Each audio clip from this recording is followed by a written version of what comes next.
Y vamos a continuar hoy con nuestra serie Plantados. Plantados. Muy bien. Plantados en los atrios de nuestro Dios, dice el Salmo, floreceremos. Plantados. Cristianos plantados en un huerto hacen una iglesia irresistible. Hacen un huerto irresistible. Cristianos plantados en la casa de Dios hacen un huerto irresistible.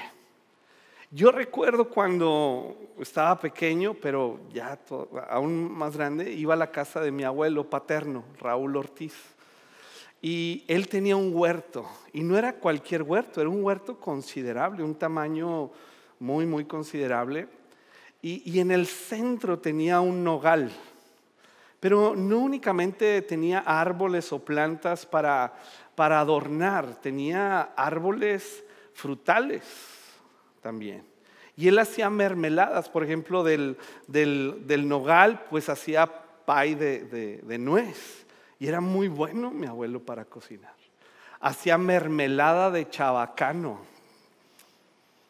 Ahí las tengo. Hacía de varias mermeladas. No me acuerdo de las otras plantitas que tenía ahí, pero hacía mermeladas, hacía pies. Y luego tenía sus plantas de chile y hacía su salsita así fresquecita, recién hecho. Entonces era un huerto donde llegabas y no únicamente disfrutabas el aroma, la vista del huerto, sino que era un huerto que proveía un fruto y que era muy agradable comer de él y decir, esta mermelada es de la huerta de mi abuelo. Esa era una huerta irresistible. Y cuando hablamos de un huerto irresistible, ¿qué es irresistible? Que es atractivo, que es magnético, que es implacable en su persuasión. No puedes evitar estar ahí, te sientes atraído, es como un imán, es irresistible. Y cuando nos plantamos en la casa de Dios y estamos tomando estos nutrientes de su palabra, de la misma iglesia en el que nuestras raíces chocan y nos pueden alimentar y unos a otros nos animamos en la fe y vamos creciendo y damos fruto. Este huerto irresistible es irresistible ¿para quién? Número uno, para Dios. Debemos ser un huerto irresistible para Dios. Una iglesia donde el cielo está profundamente involucrado. Una iglesia a la cual Dios no puede hacer otra cosa que bendecir e involucrar en sus propósitos eternos. Una iglesia irresistible no es una iglesia perfecta. Más bien es la que de modo constante se alinea para agradar a Dios. Una iglesia irresistible es una iglesia a donde Dios le agrada llegar. Dios se siente irresistiblemente atraído hacia una iglesia donde cada actividad, cada plan y cada decisión de liderazgo dan clara muestra del propio corazón de Dios. No es perfecta, por supuesto que no es perfecta. Sin embargo, es un lugar donde Dios se siente cómodo. Porque hay lugares donde Dios no se siente cómodo. La Biblia dice que podemos resistir su presencia. Es cuando Él viene y nos muestra su voluntad a través de su palabra. Su Espíritu Santo quiere obrar y renovarnos en nuestra forma de pensar, transformar nuestras vidas, sanar nuestras heridas, restaurar nuestros corazones, familias, y nos lleva en este proceso, pero nosotros podemos resistir y decir: yo quiero continuar así como soy, y nada más quiero una religión que me ayude a sobrellevar esa parte de mí que necesita a Dios. Y me siento muy cómodo únicamente con asistir, pero únicamente es eso, y soy bendecido, pero no quiero más allá. Pero alguien que se siembra, que echa raíces y pertenece a un huerto donde está adquiriendo la palabra y el Espíritu Santo está obrando, entonces el cielo viene a ese lugar, viene esa persona, viene esa familia, viene ese huerto porque se siente cómodo. Él sabe que puede obrar, él sabe que puede hablar, él sabe que puede decir lo que se tiene que hacer y sabe que hay corazones muy dispuestos. Cantares 4:16, fíjate lo que dice Cantares 4:16. Despierta, está hablando la novia, despierta viento del norte, levántate viento del sur, soplen en mi jardín y esparzan su fragancia por todas partes. Ven a tu jardín, amado mío, saborea sus mejores frutos. Sopla viento. El viento en la Biblia es un tipo del Espíritu Santo en muchas ocasiones, y en una de estas yo creo que lo es, porque el viento del Espíritu Santo viene sobre esta huerta, sobre esta iglesia, y empieza a avivar los corazones, empieza a transformarnos, empieza a agitar este nido donde el Espíritu Santo quiere traer la presencia del Hijo de Dios. Y nosotros respondemos positivamente. No únicamente escuchamos la palabra, sino que nos rendimos, nos doblegamos a ella para que el Señor empiece a obrar en nosotros, entre nosotros, a través de nosotros. Y el mismo viento del Espíritu Santo, de acuerdo al contexto del libro mismo de Cantares, empieza a esparcir este aroma, y este aroma llega primero al cielo. Y entonces el Hijo de Dios es atraído. Es como si el Espíritu Santo le dijera a Jesús: ven a la iglesia porque es el lugar que está preparado para ti. Es donde el Espíritu Santo encuentra cabida en los corazones. Es donde el Espíritu Santo atrae a Jesús, su obra, y empieza a revelar a la iglesia esta obra preciosa de la cruz del Calvario, donde la iglesia se siente satisfecha, donde sabe que Cristo es suficiente, donde sabe que en la cruz del Calvario encuentra sanidad, restauración, salvación, que Cristo es único y que Cristo es suficiente. Y el Espíritu Santo sopla, le dice la novia: sopla, sopla, sopla, y atrae a nuestro amado. Dile que el huerto está preparado, dile que el huerto está listo. Y el Espíritu Santo sigue preparando este huerto y a su novia para aquel día glorioso de las bodas del Cordero, donde vendrá finalmente y nos tomará para estar con Él por la eternidad. Pero eso inicia ahora. ¿Por qué? Porque el huerto existe y está dispuesto para la obra del Espíritu Santo. Una iglesia irresistible para Dios. Y como consecuencia de ello será irresistible para otras personas. Pero número uno, necesita ser irresistible para Dios. ¿Cómo es una iglesia irresistible para Dios? Número uno, es una iglesia que tiene hambre de la presencia de Dios. Tenemos hambre de tu presencia. Tenemos hambre de tu presencia. Y no nos cansamos de decirlo, porque no lo decimos de los dientes hacia afuera. No lo decimos para ver si tú nos bendices.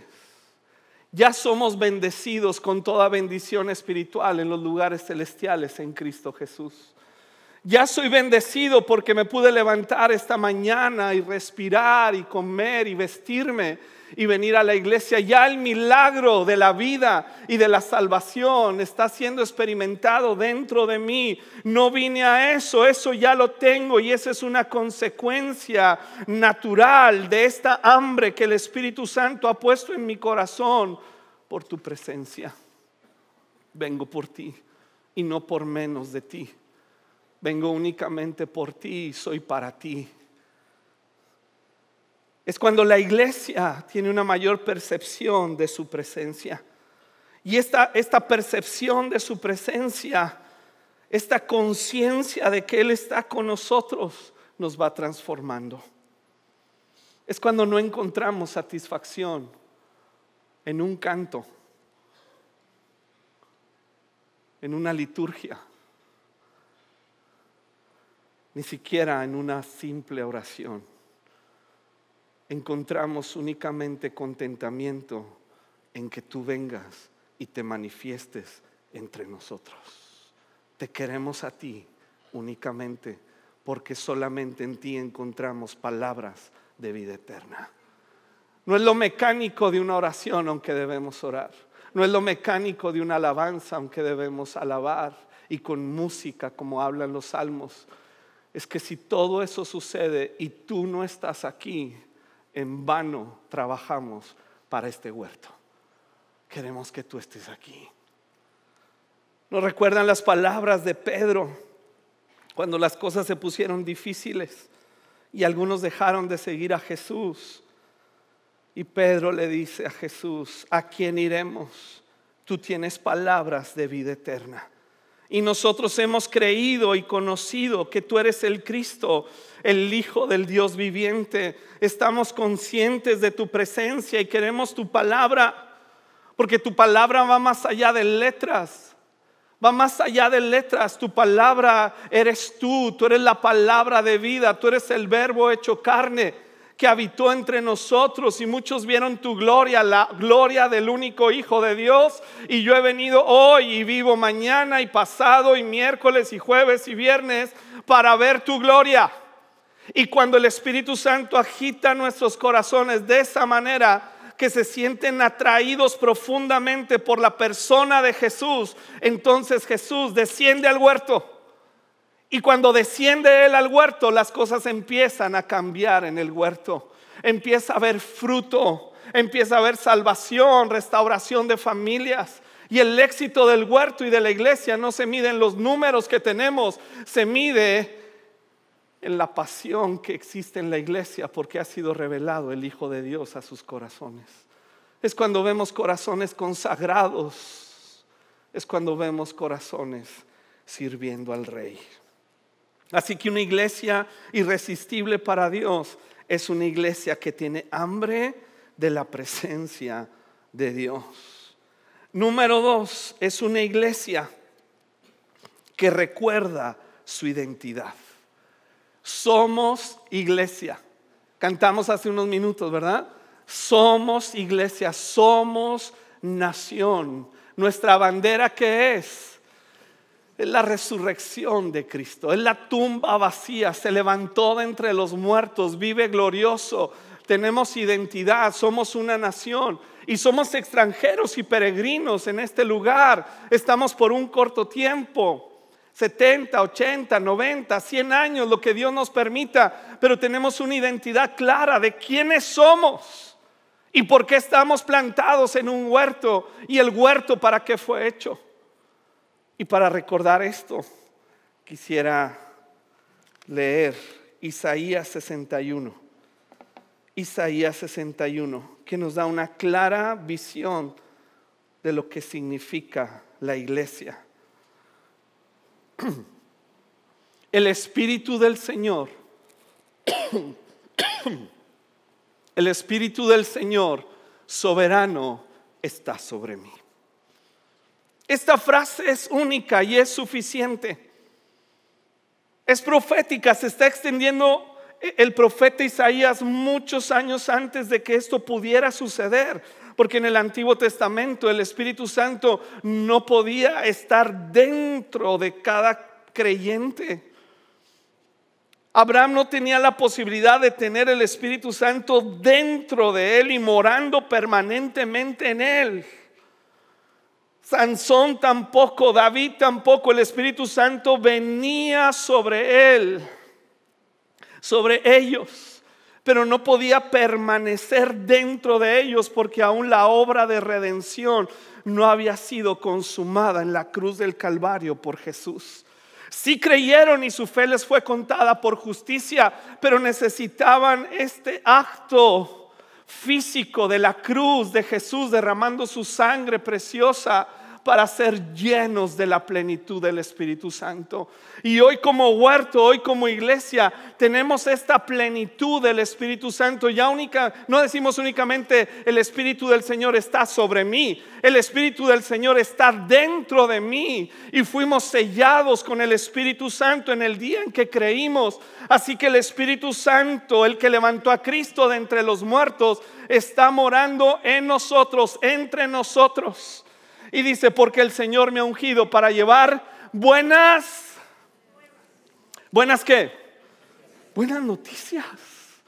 El Espíritu Santo está diciendo, huerto, produce fruto, produce al 30, al 60, al 100 por uno, produce fruto. ¿Por qué? Porque el Espíritu Santo está soplando. Porque los nutrientes de la palabra, del agua de vida eterna están a tu alcance. Extiende tus raíces, extiéndelas.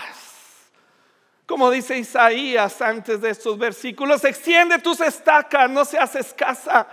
Extiéndete, iglesia, porque el Espíritu Santo está en ti para llevar buenas nuevas a los pobres. Me ha enviado a consolar a los de corazón quebrantado y a proclamar que los cautivos serán liberados y que los prisioneros serán puestos.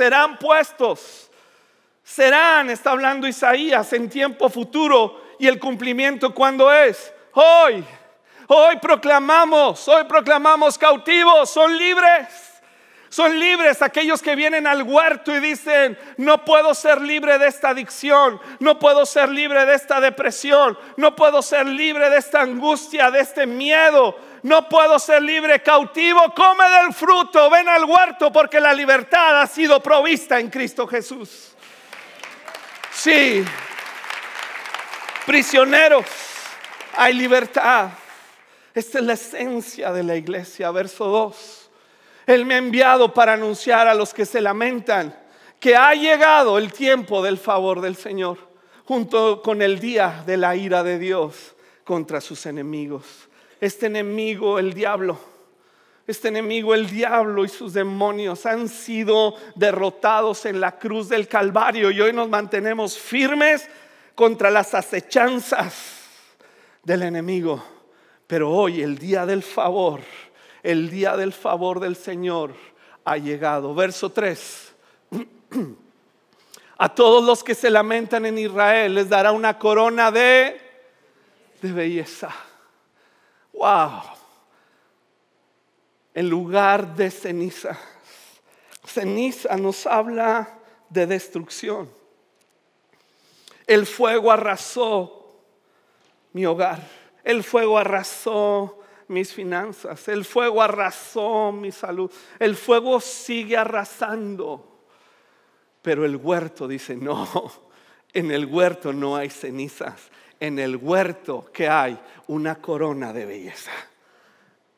Y entonces llega el enlutado, llega el triste, llega el afligido, y la iglesia tiene una identidad clara. Son árboles de justicia. Están creciendo como cedros del Líbano, no como un pequeño bonsái. Están creciendo y la gente llega al huerto y nos dice, ay, qué bonito huerto. No sé si es bonito o no, pero qué bien se come ahí.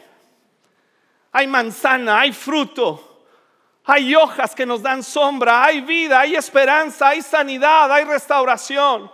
No sé si la música suene bien o suene mal, pero el Espíritu del Señor está ahí y nos ha traído libertad y nos da la conciencia clara de su presencia, que nos está dando belleza en lugar de ceniza, una gozosa bendición en lugar de luto.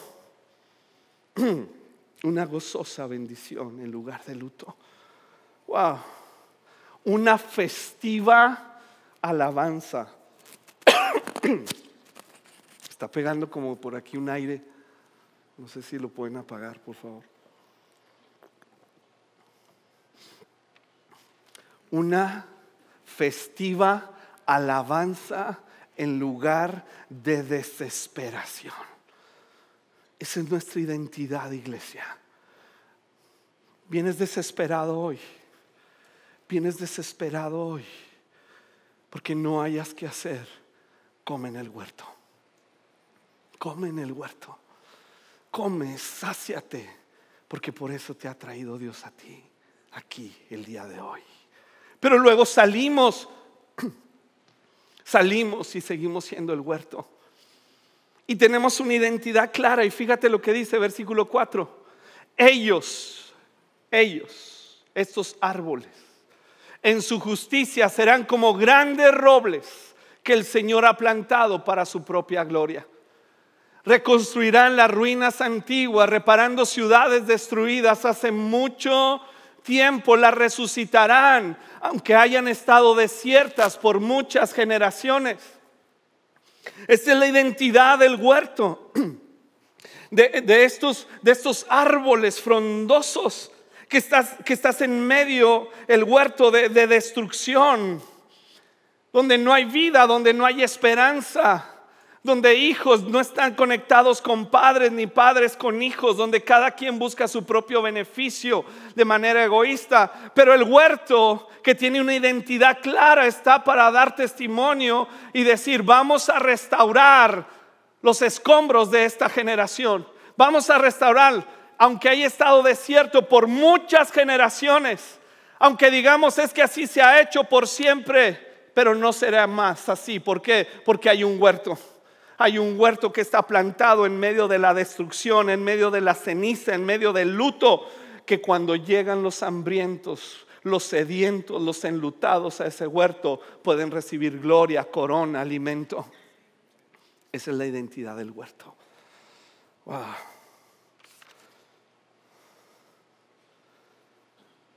Termina ese versículo 4 diciendo: por muchas generaciones. Porque este huerto va a continuar y va a continuar y va a continuar.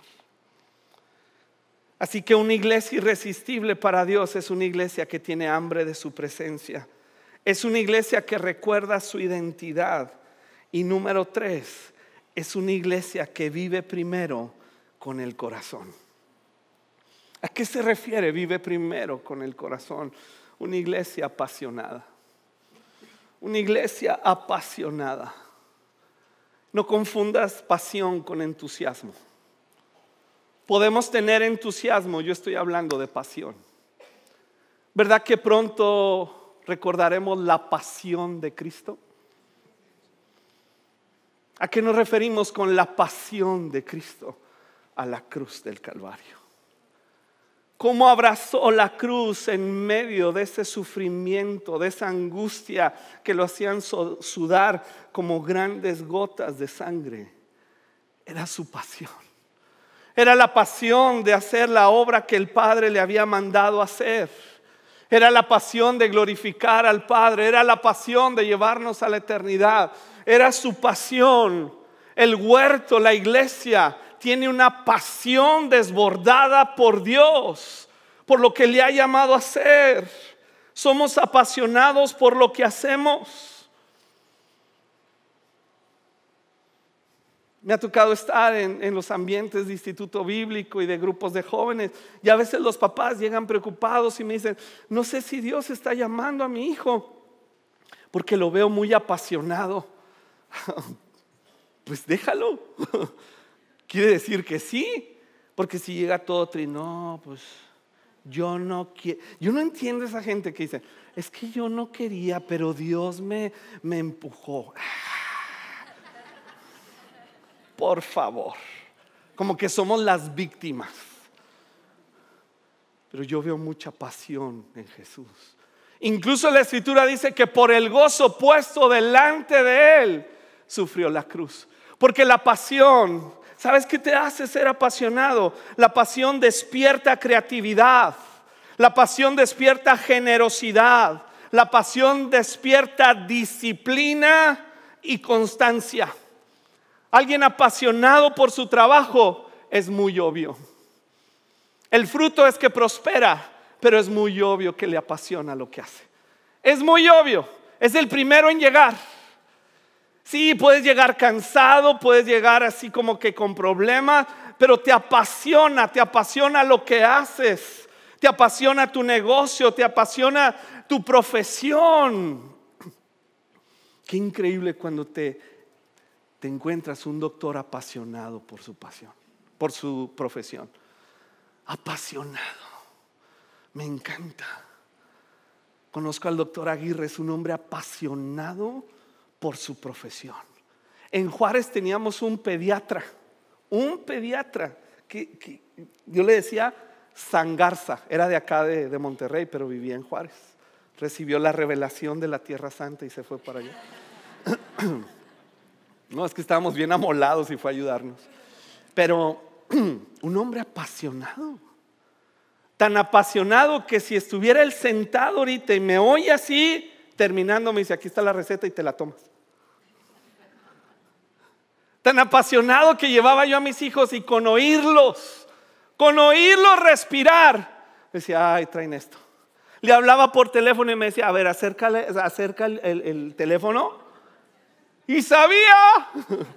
¿Y cuántos años tiene? Y la dentición y apasionado. Y entrabas a un cuarto donde tenía todas las actualizaciones de su profesión.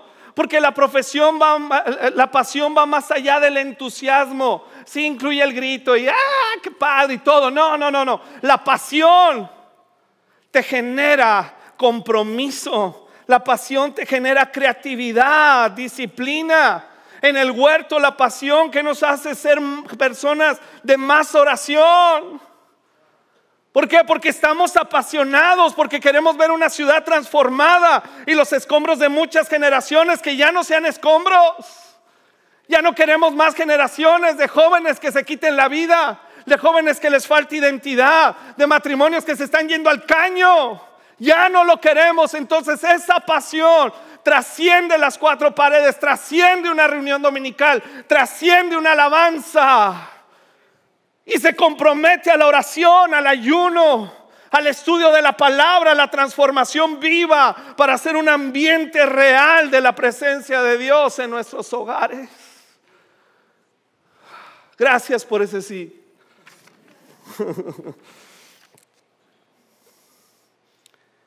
Y es una iglesia irresistible. Dios nunca se resistirá a un huerto que tiene pasión, que es constante. Se despierta la creatividad en muchos sentidos. Pero vamos adelante. Entonces, una iglesia irresistible para Dios es una iglesia que tiene hambre de su presencia. Es una iglesia que recuerda su identidad. Es una iglesia que vive primero con el corazón. Número 4, porque son como 35. ¿Traen tiempo? Ok. Número 4. Una iglesia irresistible practica la gratitud. Practica la gratitud. Y va más allá de decir gracias. Esa es una parte. Oye, gracias al que me recibió en el estacionamiento, gracias. Al que me recibió con el café o al que cuida a tus hijos. Somos el huerto. Queremos llevar una cultura de gratitud que es tan escaso el día de hoy. Tan escaso. Pero ¿qué es la gratitud? Se extiende más allá de decir gracias. Creo yo que el corazón de la gratitud bíblica se encuentra en Filipenses capítulo 2, verso 3.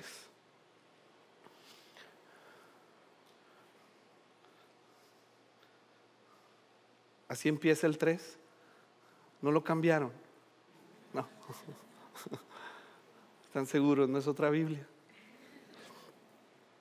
No sean egoístas.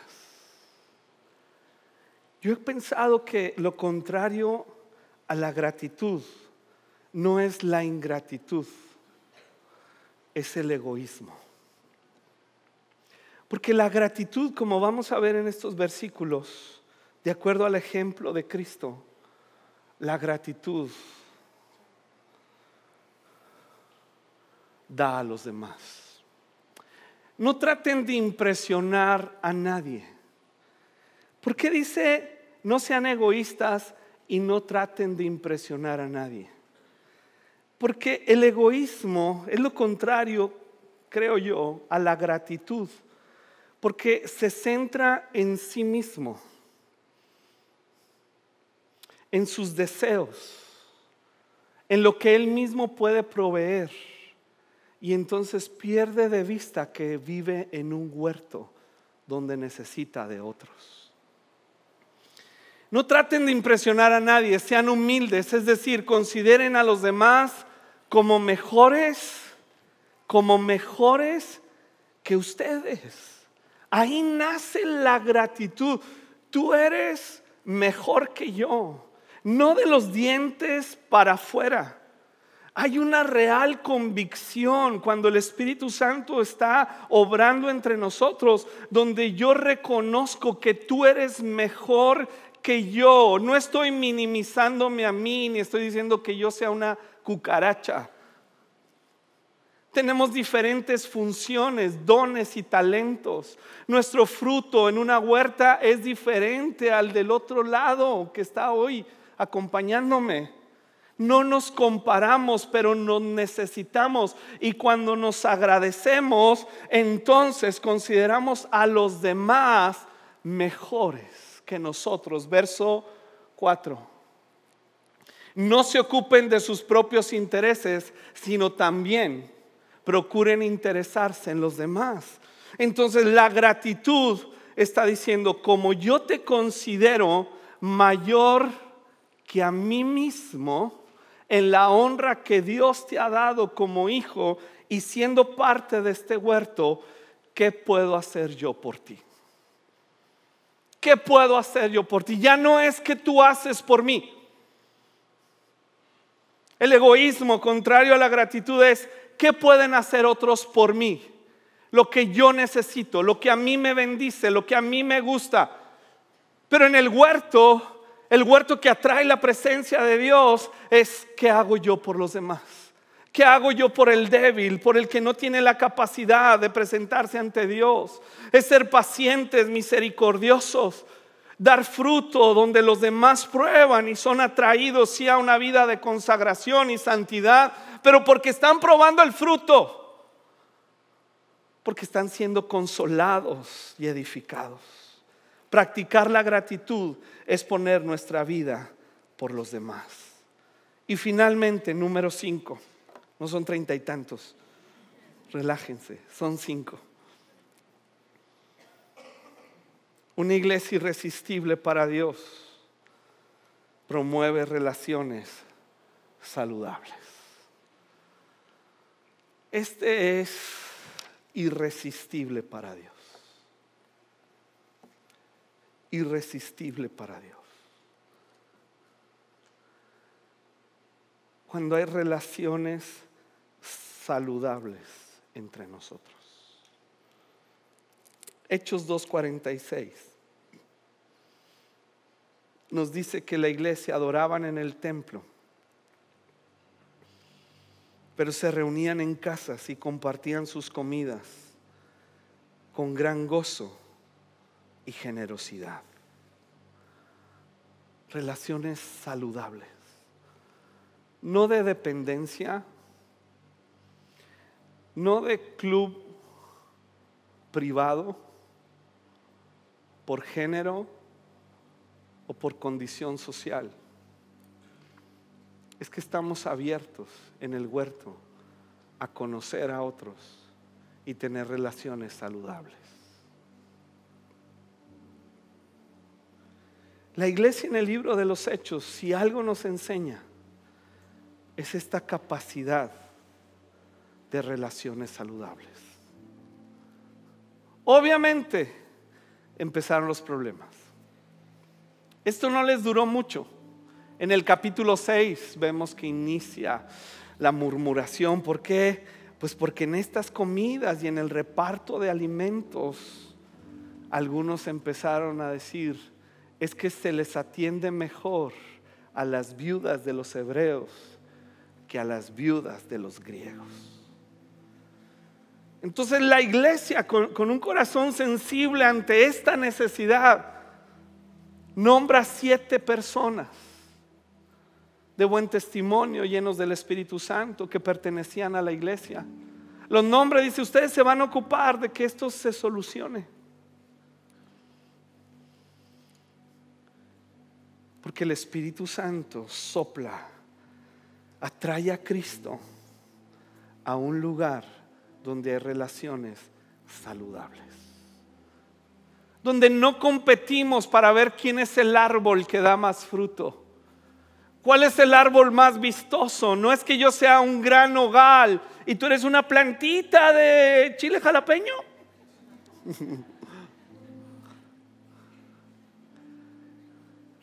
Pero sin ese chile jalapeño y sin esa plantita de tomate, no habría salsa. Luego llegará el postre. Luego arrancaremos del nogal la nuez necesaria para el pay, o del chabacano para la mermelada. Pero es saludable y cuidamos la salud entre nosotros, donde ninguna palabra corrompida sale de nuestra boca, sino la que es necesaria para seguir edificando el huerto. Porque si yo estoy consciente de la presencia de Dios, yo me doy cuenta que tanto en la iglesia como en los hogares, como en las familias, en los centros de trabajo, si yo me doy el lujo de criticar, de enjuiciar, de chismear, voy a perder la presencia de Dios.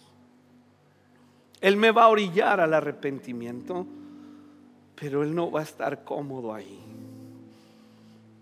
Y cuidar este huerto en ese sentido, en relaciones saludables, donde sí vamos profundizando y conociendo a las personas,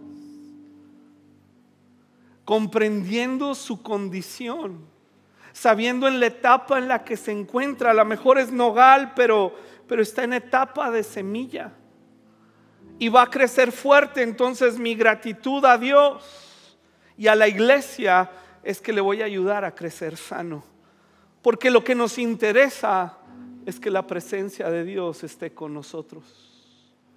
No me puedo dar el lujo de amargarme, porque esta raíz de amargura contaminará el huerto a otros árboles.